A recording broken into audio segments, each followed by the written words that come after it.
Hello students, कैसे हैं आप लोग। उम्मीद करते हैं आप सभी लोग अच्छे होंगे।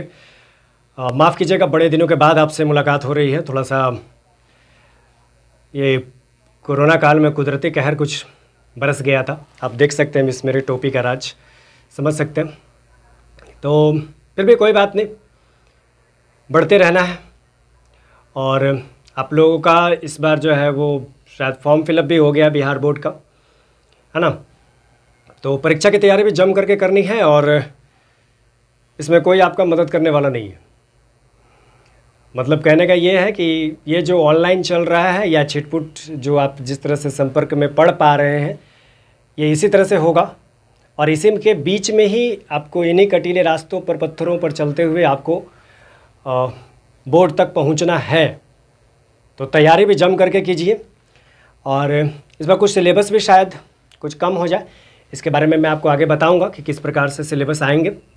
लेकिन फ़िलहाल जो एक बहुत ही इम्पॉर्टेंट लेसन है 10 क्लास के लिए, वो है ट्रायंगल, जो कि सिलेबस से कभी हट नहीं सकता, वो रहेगा ही रहेगा, है ना। तो ये ट्रायंगल में है क्या चीज़, ये ट्रायंगल में हम लोग पढ़ेंगे समरूपता के बारे में, ठीक है। लेकिन आइए उससे पहले जो कुछ ऐसे स्टूडेंट्स हैं जो ट्रायंगल को पहली बार समझने का प्रयास कर रहे हैं, उनके लिए बता दूं कि ट्रायंगल कहते किसे हैं कि वह क्षेत्र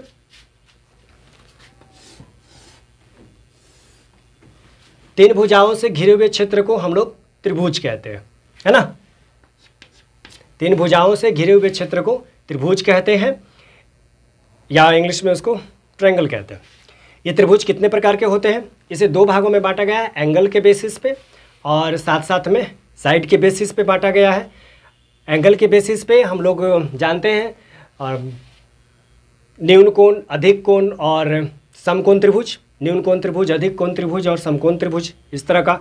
इसके बाद फिर अगर भुजा के आधार पे हम लोग बांटते हैं तो उसे हम लोग बांटते हैं तीन भाग में, समबाहु त्रिभुज, समद्विबाहु त्रिभुज और विषम बाहु त्रिभुज, scalene, isosceles and equilateral triangle. Side के बेसिस पे हम लोग इस प्रकार से बांटते हैं, एक्यूट एंगल, ऑब्टूस एंगल ट्रायंगल और राइट एंगल ट्रायंगल। इसके आधार पर जो है हम लोग त्रिभुज को बांटते हैं। ये जो अभी हम लोग पढ़ने वाले हैं, इसमें क्या चीज़ है, इस लेसन को स्टार्ट करने से पहले मैं आपको 9 क्लास में ले जाना चाहूँगा। 9 क्लास में हम लोगों ने पढ़ा था एक बहुत ही इम्पॉर्टेंट लेसन था, उसका नाम था कॉन्ग्रुएंस, सर्वांग सम, है ना। सर्वांग सम में क्या था कि दो त्रिभुज बाय द एस ए, इस तरह से जो है वो त्रिभुज बराबर होते थे, है ना। एस एस, ये सब जो कुछ कुछ कंडीशन थे जिसके द्वारा जो है दो त्रिभुज कॉन्ग्रुएंट होते थे। जैसे ये एंगल बराबर है, ये एंगल बराबर है, ये एंगल बराबर है, तो ये कॉन्ग्रुएंट होगा, है ना। लेकिन इसमें जो पढ़ना है वो पढ़ना है समरूपता के बारे में। अब समरूपता क्या है, समरूपता के बारे में मैं आपको बता दूं कि कॉन्ग्रुएंस मतलब दो चीज़ें हूबहू बराबर हैं, वो उसमें किसी प्रकार का कोई भी डिफरेंस नहीं है, कोई भी अंतर नहीं है, ठीक है, वो कॉन्ग्रुएंस हो गया। समरूप क्या हो गया, समरूप कहने का मतलब ये है कि वो देखने में एक जैसा है लेकिन उसका साइज अलग अलग है। शेप एक है लेकिन साइज अलग है, दोनों अलग अलग। जैसे मान लीजिए कि दो इक्विलैटरल ट्रायंगल है, एक छोटा है एक बड़ा है, तो प्रत्येक इक्विलैटरल ट्रायंगल जो है आपका समरूप है ना। लेकिन ये इसको जो है हम लोग कॉन्ग्रुएंट नहीं कह सकते, बराबर नहीं कह सकते। क्यों? क्योंकि इसका साइड जो है अलग है, इसका साइड अलग है, दोनों का लेंथ अलग अलग है, तो ये दोनों बराबर कैसे हो सकता है, ठीक है।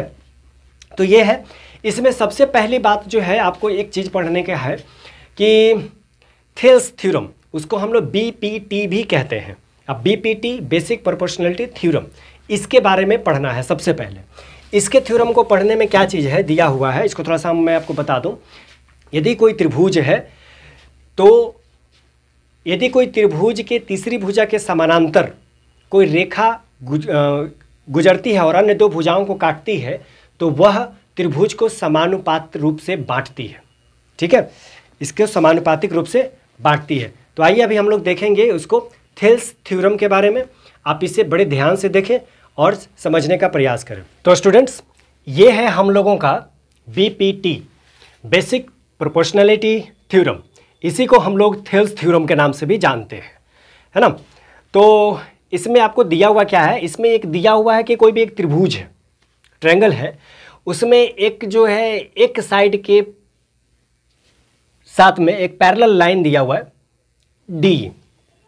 ठीक है, तो इस ट्रायंगल में हमको ये प्रूफ करना है कि A D by D B, यहाँ पर आप देख सकते हैं, यहाँ पर लिखा हुआ है A D by D B is equal to A E by E सी।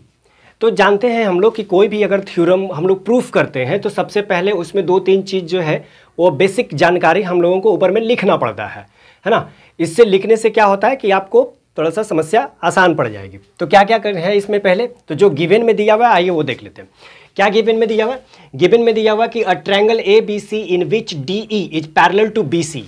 जो हिंदी मीडियम के जो स्टूडेंट हैं वो कॉपी किताब लेकर के बैठिए और मैं जो बोल रहा हूं आप वीडियो पॉज करके आप उसे लिख लें। दिया हुआ है एक त्रिभुज ए बी सी में डी ई समानांतर है बी सी का end intersects A B in D and A C in E, जो कि ए बी को डी पॉइंट पे और ए सी को ई पॉइंट पे काटता है। ठीक है, सिद्ध करना है, क्या सिद्ध करना है, A D by D B is equal to A E by E C. तो ये हम लोगों को प्रूफ करना है। तो कोई कोई थ्योरम ऐसा होता है कि आपको उसको प्रूफ करने से पहले कुछ जो है अपने तरफ से ऐड करना पड़ता है ना, जिसको हम लोग एक कंस्ट्रक्शन का नाम देते हैं, रचना जिसको कहते हैं। रचना में क्या है हम लोगों का, रचना में join B E and C D and draw E F perpendicular on A B and D G perpendicular on A C, है ना। मतलब कि बी ई को और सी डी को हम लोग मिला देते हैं और साथ साथ में ई से ई एफ जो है ये ए बी पे परपेंडिकुलर, मतलब कि लंब जिसको कहते हैं हम, और डी जी ए सी पे परपेंडिकुलर लंब खींच देते हैं। ठीक है, अब जो है यहाँ से हम लोगों को प्रूफ करना स्टार्ट होता है, यहाँ से आपका काम शुरू हो जाता है। तो इस काम में क्या करना है जरा ये देख लें। सबसे पहले हम लोगों को जो बेसिक जानकारी के अनुसार में हम लोग को मिला था, जो कि कंस्ट्रक्शन से हम लोगों ने हासिल किया था, E F is perpendicular on A B. तो ई एफ जो है ए बी पे, ए बी की ऊंचाई पे है, मतलब ए बी का ऊंचाई है, सॉरी ई एफ परपेंडिकुलर है ए बी पे, ई एफ जो है ऊंचाई हो गया। तो जानते हैं कि किसी भी त्रिभुज का अगर हम लोग को क्षेत्रफल निकालना होता है, 7th क्लास में आप लोग पढ़े होंगे, त्रिभुज का क्षेत्रफल बराबर हाफ इंटू आधार गुने ऊंचाई, है ना। Half multiply A D into E F. A D क्यों जी, ए डी बेस है, आप देख लीजिए इस त्रिभुज के लिए, आप देख लेंगे अगर इस त्रिभुज को अगर मैं ढक देता हूं तो यहाँ पर एक ऊंचाई हो जाता है ना। अब थोड़ा सा इसको ऐसे करके यहाँ पर देख सकते हैं कि जैसे कोई मान लीजिए कि त्रिभुज है तो ये त्रिभुज का ये ऊंचाई हो जाता है। तो हम लोग को half into B into H ये होता है ना फार्मूला, ये जो फार्मूला होता है ये एरिया ऑफ ट्रायंगल होता है। ठीक है, त्रिभुज का क्षेत्रफल का। तो उसी त्रिभुज के क्षेत्रफल के फार्मूले के अनुसार हम लोगों ने लिखा है area of triangle A D E. अब जरा फिगर को ध्यान से समझते रहें और जो बोल रहा हूं उसे आप देखें, तभी आपको समझ में आएगा, क्योंकि इस तरह का लेसन में ये आपका बहुत ही इंपॉर्टेंट है। आपका समझिए कि ये 5 मार्क्स का आएगा, ये कम से कम 5 मार्क्स का आ सकता है। ठीक है, आएगा ही नहीं भाई, मैं बोर्ड थोड़ी ना हूँ। ओके, तो आइए देखते हैं क्या देखते हैं हम लोग कि area of triangle A D E, area of triangle A D E, A D ई में क्या हो गया, हाफ इंटू आधार गुने ऊंचाई। तो इसमें आधार कौन है, ए डी, और ऊंचाई कौन है, ई एफ, है ना। ए डी आधार है और ई एफ ऊंचाई है। तो यहाँ पर एक जो है हमने लिख दिया, यहाँ पर लिख दिया हमने। इसके बाद area of triangle B D E. अब इस यहाँ पे थोड़ा सा जो है आप लोगों को क्या कहते हैं उसको, मस्तिष्क का ज्वार भाटा जागृत करना पड़ेगा। ओके, वो कैसे करना पड़ेगा जरा देख लें। यहाँ पर आपको एक ट्रायंगल दिख रहा है, ध्यान से देखिएगा, B D E, B D E, ये एक ट्रायंगल दिख रहा है ना। अब हमको इसका क्षेत्रफल निकालना है। Area of triangle B D E का यहाँ पर लिखेंगे हाफ इंटू डी बी, ये बेस है, आधार, ऊंचाई क्या है, ई एफ, ऊंचाई है ई एफ। अब आप कहेंगे सर जी ये तो जो था आप यहाँ पर तो ठीक किए कि चलिए इसका ऊंचाई आप कह दिए इसके अनुसार में, तो चलिए ठीक है वो हाइट हम मान लिए, लेकिन कहाँ एगो त्रिभुज यहाँ है और ऊंचाई यहाँ है और आप कह रहे हैं कि उसका ऊंचाई सेम है। हाउ इज इट पॉसिबल, है ना। ये कैसे हो सकता है? हो सकता है, कैसे हो सकता है? आइए थोड़ा सा समझते हैं। यहाँ पे थोड़ा सा आप जो है ध्यान देंगे। एक जो है आपका यहाँ पे मान लीजिए कि एक ट्रायंगल मैंने ऐसे खींचा है, ठीक है, एक ट्रायंगल मैंने एक यहाँ ऐसे खींचा, और इस ट्रायंगल में आपको एक हाइट यहाँ पर दिखाई दे रहा है। अगर हम लोग यहाँ पे खींचते हैं तो अगर इसी का ट्रायंगल का अगर हमको हाइट खींचना हो तो यहाँ पे पॉइंट है और यहाँ से यहाँ तक का सीधा हाइट ये हो गया, मतलब कि ये दोनों हाइट बराबर हो जाएगा ना। अगर हम लोग इसके समानांतर में खींचते हैं तो ये भी हाइट हो गया, ये भी हाइट हो गया। यही वाला कंडीशन जो है यहाँ पे अप्लाई किया गया है कि अगर एक त्रिभुज का है बाहर में ऊंचाई है और उसके सीधा में बराबर में है तो हम लोग इसको ऊंचाई मान सकते हैं, लिख सकते हैं। इसलिए हमने ट्रायंगल BDE का जो हाइट है वह हमने EF ही रखा। ओके, यहाँ पे EF ही रखा। फिर क्या करना है जी, अब दो ट्रायंगल तो हम लोगों को ऑलरेडी मिल गया। एक ट्रायंगल हो गया ADE जिसमें EF हाइट हो गया, और एक ट्रायंगल हो गया BDE। ये दोनों ट्रायंगल को भाग कर दीजिए, भगा दीजिए। कैसे भगा देंगे? Area of triangle ADE divide करना भाई, भगा मत देना, मतलब यहीं, नहीं तो मास्टर साहब एग्जाम में भी यहीं से नंबर भगा देंगे, ठीक है, इस बात का ध्यान रहे। ट्रायंगल BDE इक्वल टू क्या करेंगे, हाफ हाफ कैंसिल हो गया, EF कैंसिल हो गया, तो हम लोगों को प्राप्त होता है AD/DB। यहाँ पर काम खत्म, एक काम खत्म हो गया एक तरफ का। अब इसमें एक ट्रायंगल और है, एक ट्रायंगल कौन है? BEC। ये जो ट्रायंगल आप लोगों को दिख रहा है उसी में क्या करेंगे कि एक बार फिर से ट्रायंगल ADE, ये वाला जो ट्रायंगल है जितना ढका हुआ, मतलब ढका हुआ छोड़ करके ऊपर वाला, और एक बार जो हम लोग हाइट लिए थे यहाँ पर हम लोग देखिए कंस्ट्रक्शन में क्या किए थे, EF is perpendicular on AB, और एक बेचारा और है DG is perpendicular on AC, है ना। तो ये DG भी जो है वो परपेंडिकुलर है, तो हमको इसका भी कुछ ना कुछ उपाय करना पड़ेगा, नहीं तो बेचारा रुष्ट हो जाएगा। तो उसको रुष्ट नहीं होने देते हैं। इसी प्रकार से यहाँ पर लिखते हैं DG परपेंडिकुलर ऑन AC। तो ये जिस तरह से हम लोग जो है आधार गुणे ऊंचाई लिखे थे, और लास्ट में जो है हम लोग ये किए area of triangle ADE bye area of triangle BDE, उसी प्रकार से हम लोग यहाँ पे करेंगे area of triangle ADE bye area of triangle DEC। तो हम लोग को क्या बच गया, half into AE into DG। यहाँ पर भी सेम DG कैंसिल हो गया, हाफ हाफ कैंसिल हो गया, मिल गया हम लोग को AE/EC। अब यहाँ पर थोड़ा सा समझने वाली बात ये है, देख लीजिए यहाँ पर तो हम लोग को ये प्राप्त हो गया, है ना।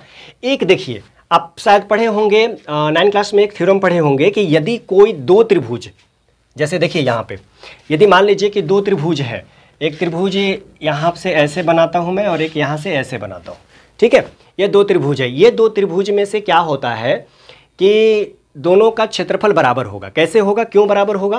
क्योंकि वो सेम बेस पे है। तो जब भी कोई सेम बेस मतलब कि समान एक ही आधार पे होते हैं तो दोनों का क्षेत्रफल बराबर होता है। इसलिए हमने उस कंडीशन को यहाँ पे लिख दिया, because triangle BDE and triangle DEC on the same base. मतलब कि ये दोनों जो है ट्रायंगल BDE BCE एक ही आधार है, कौन सा? DE। नहीं समझ में आया तो चलिए आइए थोड़ा सा एक बार फिर से इसका फिगर जो है हम लोग बाहर करते हैं। चलिए कैसे, थोड़ा सा देखिए तो नक्शा इसका जी, जरा स्क्रीनशॉट कर लीजिएगा आप लोग ये इसको, ताकि जो है आपको समझने में प्रॉब्लम ना हो बाद में। आपको देखिए, आपको बुक में भी मिल जाएगा, NCERT बुक में मिल जाएगा। तो आइए देखते हैं। हम लोग जो है एक ऐसा बना हुआ है फिगर, और इसके बाद यहाँ से ऐसे गया और यहाँ से एक ऐसे गया, आधा ये इसी तरह से लटका हुआ दिख रहा है ना, दिख रहा है इस तरह का लटका हुआ। तो ये जो दिख रहा है इसका सेम बेस कौन है? ये, इसी को हम लोग नाम दिए DE। तो जो सेम बेस पे है तो दोनों का एरिया बराबर, ये दोनों का एरिया बराबर हो जाएगा। इसलिए हमने लिखा area of triangle BDE is equal to area of triangle DEC। अब दोनों से हम लोग का बराबर हो गया। कैसे हो गया बराबर? अब देखिए ADE और ADE दोनों तो बराबर है, हम ही ना है जी, मेरा बराबर मेरा ही है, आप अपने बराबर हैं, आपका कोई बराबरी नहीं कर सकता, है ना। तो ये दोनों तो बराबर ही है, इसका कुछ है नहीं। अब ये दोनों जो है एक ही आधार पे है, एक ही घर में रहने वाला है, तो दोनों बराबर है। तो दोनों बराबर है तो इसलिए हम लोगों ने यहाँ पर लिख दिया कि BDE is equal to area of triangle DEC। इसलिए ये area of triangle ADE equation में area of triangle ADE divided by area of triangle BDE is equal to area of triangle ADE divided by area of triangle DEC, ये बराबर हो गया। तो इसका कौन था ADE बटे DBE का ए डी बटे डी बी। तो यहाँ पर हम लोग लिख दिए, देख लीजिए ए डी बटे डी बी यहाँ पे लिख दिए, और इसके बाद area of triangle A D E by area of triangle D E C. तो यहाँ से हम लोग लिखे थे इक्वेशन नंबर 2 से ए E by A C, A E by A सी यहाँ पर हम लोग लिख दिए। तो इस तरह से हम लोगों का प्रूफ हो गया ये, ठीक है।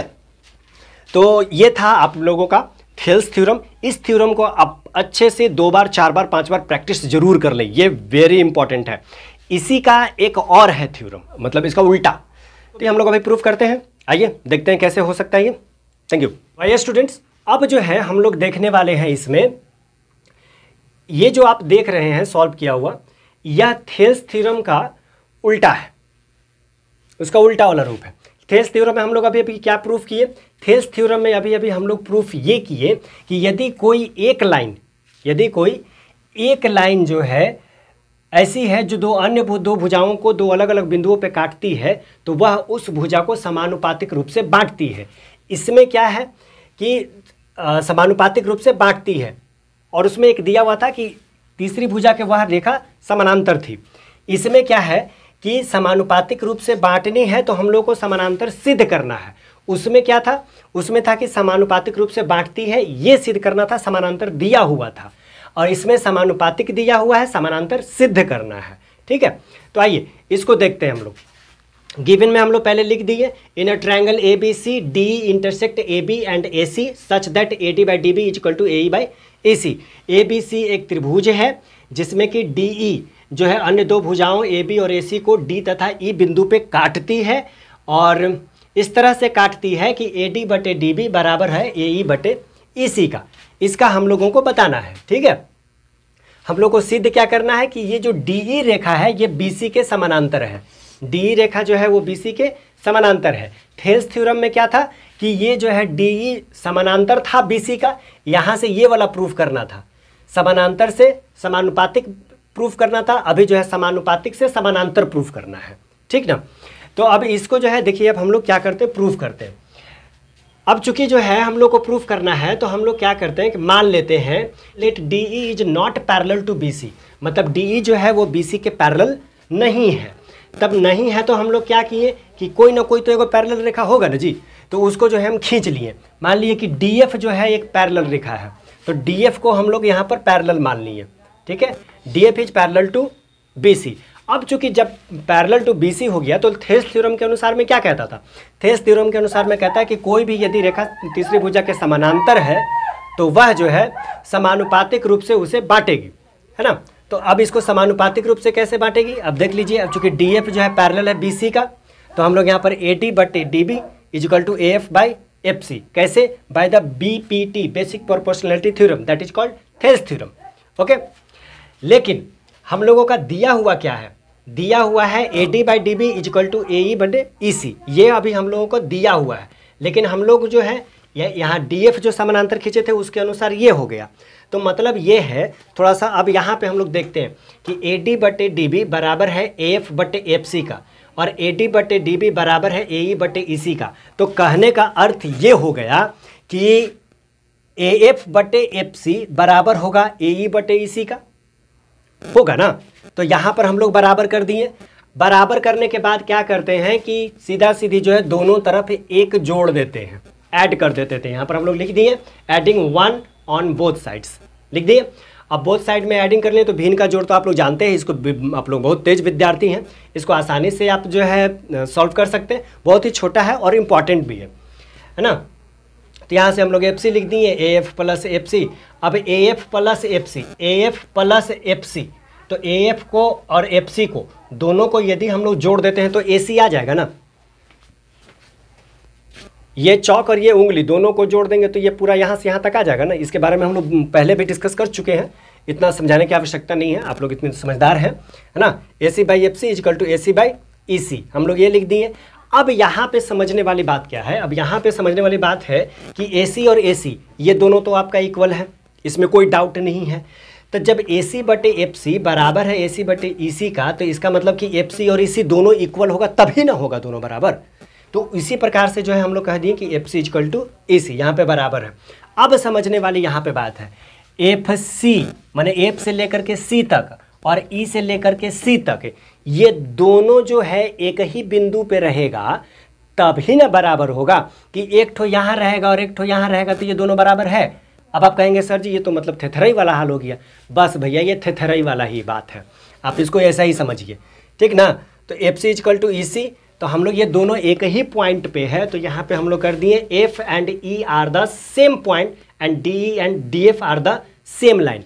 मतलब कहने का ये है कि डी ये एफ और ई दोनों एक ही पॉइंट पे है, एक ही पॉइंट पे है। तो जब एक ही पॉइंट पे है तो मतलब एक ही लाइन है। जैसे मान लीजिए कि हम यहाँ पे थोड़ा सा देखते हैं, जैसे मान लीजिए कि यहाँ एक बिंदु है और यहाँ एक बिंदु है और यहाँ से यहाँ तक हम नाम दे दिए सी और एफ, ठीक है, और कोई नाम दे दिए डी और एफ, और हम ये कहते हैं कि सी एफ की लंबाई डी एफ के बराबर है। तो कहने का मतलब कि सी और डी एक ही पॉइंट ना है, सी और डी एक ही पॉइंट है। उसी प्रकार से ये वाला हो गया, ठीक है। तो आर द सेम लाइन, तो यहाँ पर हम लोग क्या कर लिए, ये सेम लाइन हो गया। तो चूंकि डी एफ जो है पैरेलल है बी सी का, डी एफ जो है पैरेलल है बी सी का, कहाँ से, ये अभी हम लोग यहाँ पर माने थे if possible let D E is not parallel to B C, then हम लोग यहाँ पर कंस्ट्रक्ट किए थे D B F is parallel to B C.